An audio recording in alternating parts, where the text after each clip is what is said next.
Good morning student. हम बात कर रहे थे बाल मुकुंद गुप्त के द्वारा लिखे गए अध्याय विदाई संभाषण की, जिसमें हमने वायसराय लॉर्ड कर्जन के बारे में पढ़ा और देखा कि किस तरह से लॉर्ड कर्जन ने 1899 से 1904 और 1904 से 1905 के बीच भारत का शासन संभाला। उसने जो क्रियाएं की, उन क्रियाओं से भारतीयों को कितने कष्टों का सामना करना पड़ा। भारतीय नहीं चाहते थे कि वो दोबारा इस देश का शासक बन कर के आए, परंतु वो बन कर के आया, भारतीयों को अप्रिय लगा। परंतु उसने भारत के शासन के लिए अंग्रेज़ों का वर्चस्व स्थापित करने के लिए जो नीतियाँ निर्धारित की, वो नीतियाँ उसके लिए ही घातक परिणामकारी हुई और परिणाम स्वरूप उसको अपना शासन छोड़कर जाना पड़ा। यहाँ पर एक गाय के उदाहरण से सिद्ध किया है कि शिव शंभू के पास दो गायें थी, एक अधिक बल वाली थी और दूसरी कमज़ोर थी। तो बल वाली क्या करती थी, वो दूसरी को टक्कर मारकर गिरा देती थी, उसे मारती थी। लेकिन जिस दिन वो बलशाली गाय एक पुरोहित को प्रदान कर दी गई, तब उस कमज़ोर गाय को अत्यधिक दुख हुआ, क्योंकि हमारे यहाँ बताया गया है बिछड़न समय बड़ा करुणोत्पादक होता है। इसलिए लॉर्ड कर्जन एक बलशाली गाय था और भारतीय एक कमज़ोर गाय थे, देखा जाए तो दृष्टिकोण से। तो बलशाली गाय क्या करती है, भारतीयों को प्रताड़ित करती है, अत्याचार करती है। परंतु जब उस बलशाली गाय को विदा कर दिया जाता है, अर्थात उस लॉर्ड कर्जन का शासन समाप्त होता है, तब भारतीयों को उसका बिछड़ते समय अत्यधिक दुख होता है। क्योंकि भारतीयों की मनोवृत्ति कैसी है, अपना हो या पराया हो, सुख देने वाला हो या दुख देने वाला हो, हितकारी हो या अहितकारी हो, सबके प्रति बिछड़ते समय करुणा का भाव भारतीयों के मन में जागृत हो जाता है। क्योंकि यहाँ की संस्कृति प्रेम करना सिखाती है, विरोध करना नहीं सिखाती। इसलिए यहाँ पर बताया कि आगे भी इस देश में जो प्रधान शासक आए, अंत में उनको जाना पड़ा। इससे आपका जाना भी परंपरा की चाल से कुछ अलग नहीं है। तथापि आपके शासनकाल का नाटक घोर दुखांत है, मतलब उसके शासनकाल का जो अंत हुआ बड़े दुख के साथ हुआ। और अधिक आश्चर्य की बात यह है कि दर्शक तो क्या, यानी भारतीय तो क्या, स्वयं सूत्रधार अर्थात लॉर्ड कर्जन भी नहीं जानता था कि उसने जो खेल सुखांत समझकर खेलना आरंभ किया था वह दुखांत हो जाएगा। जिसके आदि में सुखता, आदि यानी प्रारंभ में सुखता, मध्य में सीमा से बाहर सुखता, और उसका अंत ऐसे घोर दुख के साथ हुआ तो कैसे हुआ। यहाँ पर घमंडी खिलाड़ी के माध्यम से बताया कि जिस प्रकार घमंडी खिलाड़ी खेल में क्या करता है, अपनी लीलाएं दिखाता है, अपनी गतिविधियाँ दिखाता है और वो सोचता है कि ये लीला मैं कर रहा हूँ। लेकिन ध्यान रखना, लीला वास्तव में उसकी नहीं होती, और लीला जिसकी होती है वो तो पर्दे के पीछे होता है, और वो कौन होता है, परमात्मा ईश्वर होता है। तो यहाँ पर उस घमंडी खिलाड़ी के माध्यम से कहा कि घमंडी खिलाड़ी समझता है कि दूसरों को अपनी लीला दिखाता हूँ, किंतु पर्दे के पीछे एक और ही लीलामय की लीला हो रही है, यह उसे खबर नहीं है।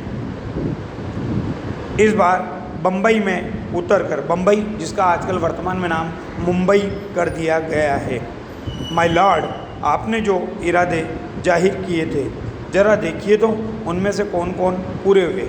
ये एक तरह से व्यंग्य है कि जिस प्रकार से नेता चुनाव के दौरान क्या करता है कि जनता के बीच पहुंचता है और जनता के हितकारी न जाने कितने वादे करता है, परंतु उनमें से कितने पूरे होते हैं, गिने चुने वादे ही पूर्ण हो पाते हैं। कोई भी नेता अपने वादों पर पूरी तरह से खरा नहीं उतर पाता।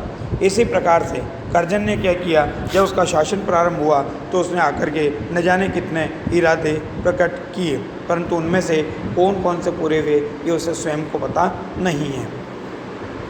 आपने कहा था, उनमें से बता रहा है यहाँ पर कि आपने कहा था कि यहाँ से जाते समय भारतवर्ष को ऐसा कर जाऊँगा कि मेरे बाद आने वाले बड़े लाटों को, बड़े लाट यानी बड़े साहबों को वर्षों तक कुछ भी नहीं करना पड़ेगा।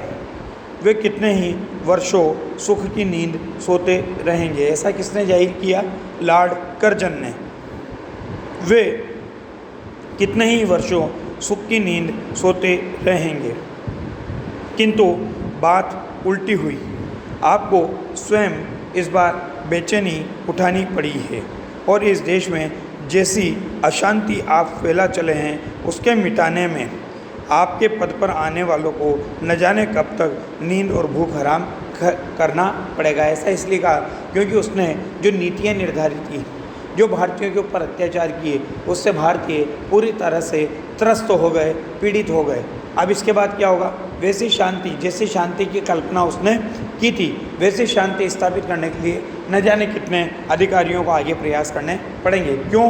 क्योंकि जिसके साथ एक बार विश्वासघात हो जाता है वो दूसरों पर अचानक से विश्वास नहीं कर पाता।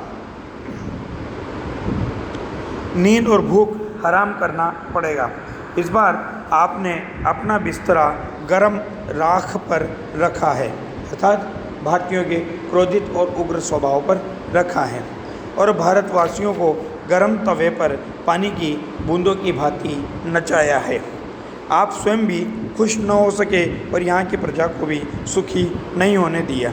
इसका लोगों के चित्त पर बड़ा दुख है, क्योंकि उसने जो नीतियाँ निर्धारित की उससे न तो जनता खुश हुई और न वो स्वयं खुश हुआ, और इस बात का दुख भारतीय जनता के मन और मस्तिष्क पर पूरी तरह से था।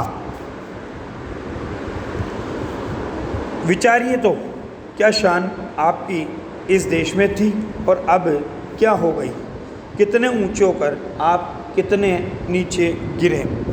अलिफ लैला के अलादीन ने चिराग रगड़कर और अबुल हसन ने बगदाद के खलीफा की गद्दी पर आंख खोल करके वह शान नहीं देखी जो दिल्ली दरबार में आपने देखी। अर्थात कहने का अभिप्राय है कि दिल्ली दरबार में इसको अपार सुख की प्राप्ति हुई। अलादीन ने भी चिराग रगड़कर जिन्न को प्रकट करके जो सुख प्राप्त नहीं किया, अबुल हसन ने बगदाद के खलीफा की गद्दे पर जितना सुख प्राप्त नहीं किया वो किसने प्राप्त किया? लॉर्ड कर्जन या वायसराय कर्जन ने। और कैसा सुख था देखिए, आपकी और आपकी लेडी की, लेडी कौन? पत्नी, कुर्सी सोने की थी और आपके प्रभु महाराज के छोटे भाई और उनकी पत्नी की क्या थी? चांदी की कुर्सी थी। मतलब यहाँ के जो भारतीय शासक थे उनकी चांदी की और अंग्रेज़ों की कुर्सी सोने की। आप दाहिने थे, वह बाएं थे। आप प्रथम थे, वह दूसरे थे। इस देश के सब रईसों ने आपको सलाम पहले किया और बादशाह के भाई को पीछे किया। मतलब इतना सम्मान उसका यहाँ पर स्थापित हो चुका था, उसको शासन में इतने सुख थे कि राजा से पहले उसको माना जाता था। जुलूस में आपका हाथी सबसे आगे और सबसे ऊंचा था।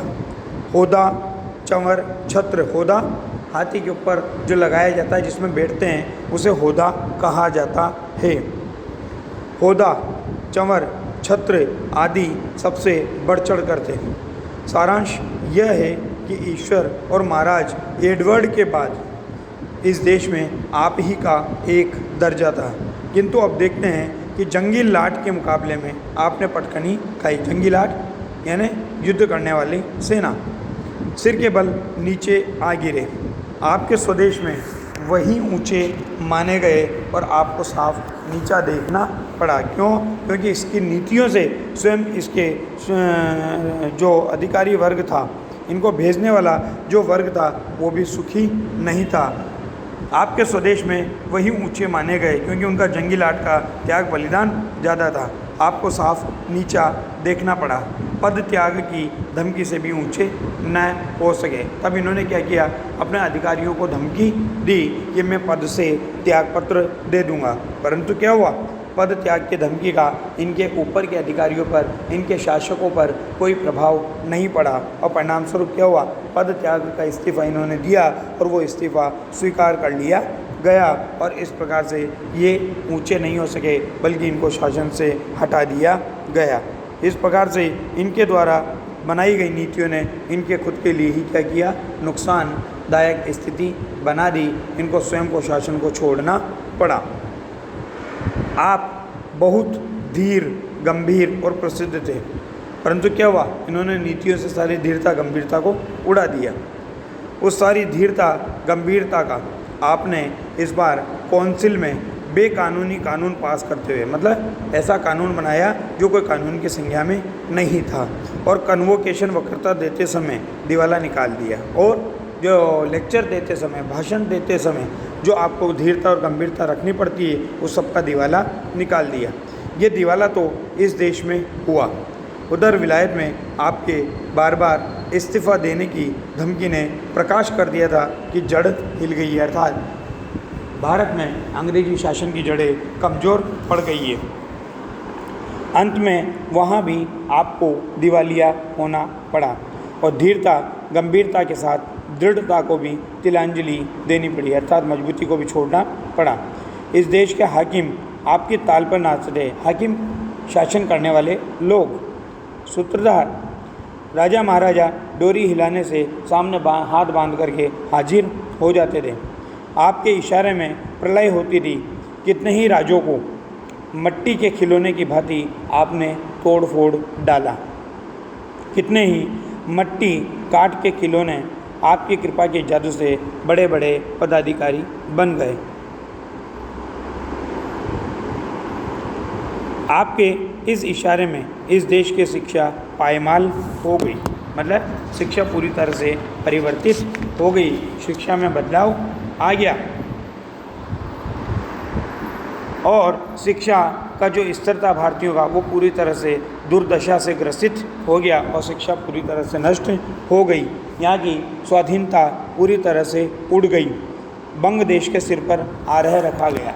बंग देश यानी बंगाल, क्योंकि बंगाल का विभाजन जो हुआ था वो बेकानूनी कानून था, और बंगाल का विभाजन करने की नीति जो बनाई गई थी वो लॉर्ड कर्जन के द्वारा बनाई गई थी। और आरह का मतलब होता है आरी, आरा, जो काटने के काम आता है। इतने बड़े माई लॉर्ड का ये दर्जा हुआ कि फौजी अफसर उनके इच्छित पद पर नियत न हो सका। कहने का मतलब है, इन्होंने एक अफसर को अपने इच्छित पद पर नियुक्त करने का प्रयास किया, परंतु इनका स्तर इतना गिर चुका था कि इनके द्वारा चुने गए प्रतिनिधि को एक अधिकारी पद पर नियुक्त नहीं किया गया, और उनको उसी गुस्से के मारे इस्तीफ़ा दाखिल करना पड़ा। वह भी मंजूर हो गया। उनका रखाया हुआ एक आदमी नौकर नहीं रखा गया, उल्टा उन्हीं को निकल जाने का हुक्म प्राप्त हुआ। इस प्रकार से क्या हुआ, इनको खुद को निकल जाने का हुक्म प्राप्त हुआ, और इनके शासन की जड़ें हिल गई। धन्यवाद।